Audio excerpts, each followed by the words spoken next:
Pak Edi. Selamat pagi, Pagi, Mas. Pak Edi. Pak Apa Edi. kabar, Mas Jenny? Baik. Pak Edi, kalau menurut Pak Edi ya sebenarnya apa sih Pak yang masih menjadi penghambat lambatnya penghapusan atau pemutihan utang UMKM, Pak? Nah, kan teknis dan administrasinya kan berada di tangan pemerintah. Iya. Nah, kan, ya. Iya. Artinya kalau lambat, yang lambatnya siapa tuh, Mas? Ya, pemerintah sebagai pelakunya. Iya. Cuma bukan itu spiritnya, Mas Jenny. Jangan mendidik pelaku UMKM kalau kami pinjam dihapus. Ya. Kalau kami pinjam dihapus. Mental itu yang harus kita rubah di bangsa.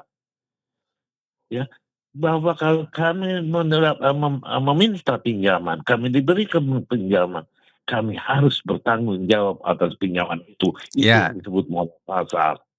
Nah gitu. Dan yang kedua, yang dihapus siapa sih, Mas? Pelaku UMKM yang mana? Ya. Hanya pelaku UMKM yang ada di nasabah himbara, Ya. bank pemerintah, Dan Bank Pembangunan Daerah, BPD. Ya. Pemerintah. Kalau saya misalnya pinjamnya di bank swasta, kok nggak dihapus? Nah itu. Ya. Nah, kira-kira ada apa di belakang itu semua? Ya. Kenapa hanya di bank himbara? Supaya performa bank himbara sendiri bagus nih. Tidak ada kredit macet. Nah, kan gitu.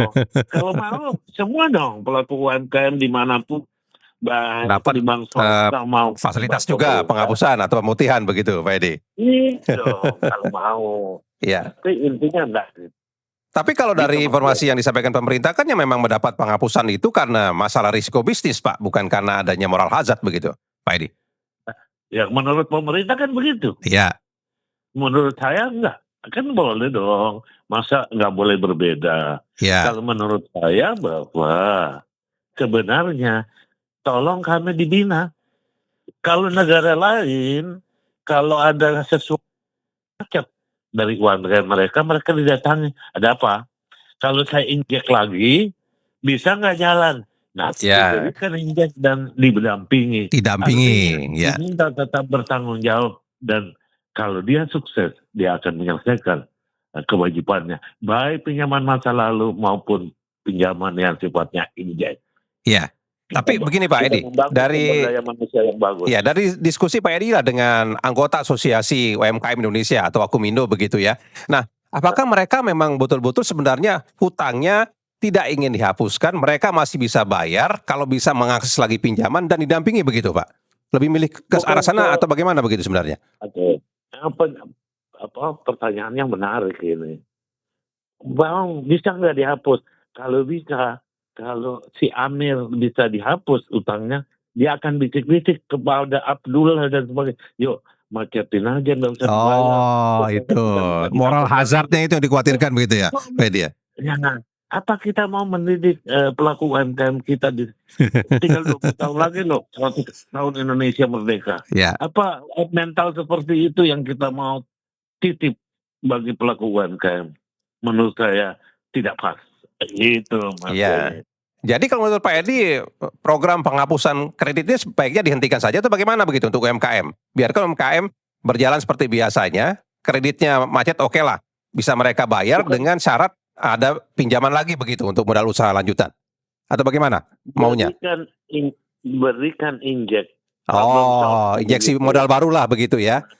Jangan kemudian tidak diberikan, dibiarkan, ya akhirnya apa yang menjadi kesepakatan bersama, kalau bisa kolateralnya dijual, dilelang dan sebagainya.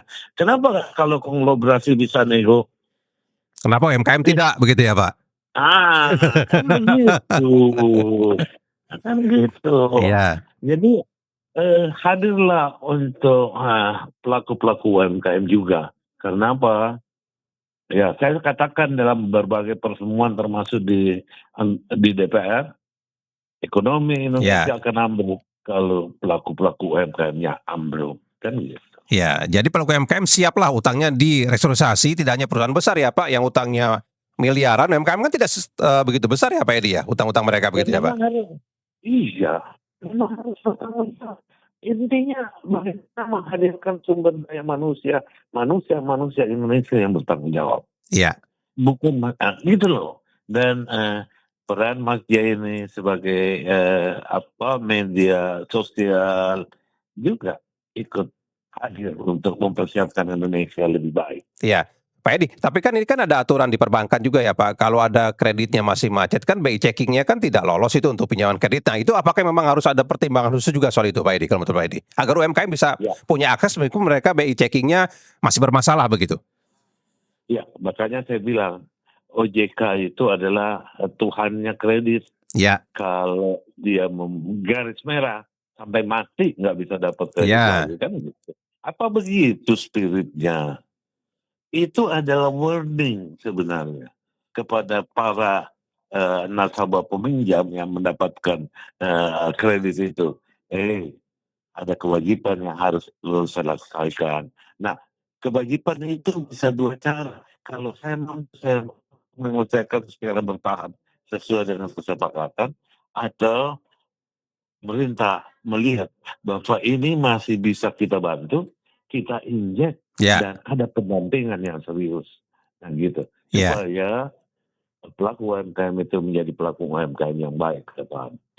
Ya, nah ini kan juga ada pendapat dari ekonom ya Pak, bahwa terjadinya kredit macet di UMKM itu memang karena ada kesalahan kontribusinya dari perbankan, di mana ketika mereka memberikan pinjaman, mereka tidak mendampingi dalam hal pengelolaan keuangan, termasuk juga pendampingan soal bagaimana sih kemudian memperbaiki sektor usahanya, pemasaran dan sebagainya. Betulkah seperti itu Pak Edi? Ada kontribusinya itu, begitu? Tetapi tidak besar. Ya. Bahwa yang paling penting adalah pelaku UMKM-nya sendiri harus belajar untuk bertanggung jawab. Ya. Dengan segala kelemahannya. Jadi artinya ya kalau Anda mendapatkan bantuan daripada perbankan, ya Tanggung jawab lah begitu ya Pak dengan bantuan itu begitu ya. Iya dong. Iya. Dan itu yang kita harapkan. Itu yang kita harapkan ke depan. Iya. Jadi intinya kalau menurut Pak Edi, bagi UMKM ini sebenarnya kalau soal hutang yang masih nyangkut begitu ya, kalau memang mau dihapuskan silakan, tapi mereka juga tidak mau dicap nanti ada mular hajat, artinya mereka dicap ya sengaja dimacetkan begitu ya Pak. Ini yang mereka tidak mau juga begitu ya Pak Edi ya, kesan seperti itu begitu ya. Kita mau hadirkan sumber daya manusia yang bertipikal itu atau enggak? Iya. Gitu. Iya. Nah ini adalah Iya. Baik kalau begitu. Pak Edi, apa lalu harapan Pak Edi ke depannya? Karena kan OJK sudah meminta ini Kementerian Koordinator Perekonomian untuk memperpanjang lah masa pemutihan utang dari UMKM. Apa yang Pak Edi harapkan? Satu, kalau mau memutihkan pemutihan untuk seluruh pelaku UMKM, tidak hanya di Himbara. Ya. Itu. Jadi merata kalau memang mau memutihkan, putihkan kepada kewajiban pelaku UMKM di semua institusi keuangan. Ya. Kan gitu. Baru kami merasakan bahwa pemerintah kami betul-betul concern untuk kami. Kedua, kalau terjadi pemutihan, betul disyukuri dengan serius untuk ke depan memperbaiki cara kerja, memperbaiki tekad untuk menjadi pelaku UMKM yang lebih baik bagi bangsa ini. Ya. Saya kira itu yang paling penting. Baik kalau begitu. Pak Edi, terima kasih banyak sudah bersama kami Pak pagi ini Pak. Selamat pagi Pak Edi. Sukses ya. Terima kasih banyak Pak. Ya demikian tadi Sekretaris Jenderal Asosiasi UMKM Indonesia Edi Misero.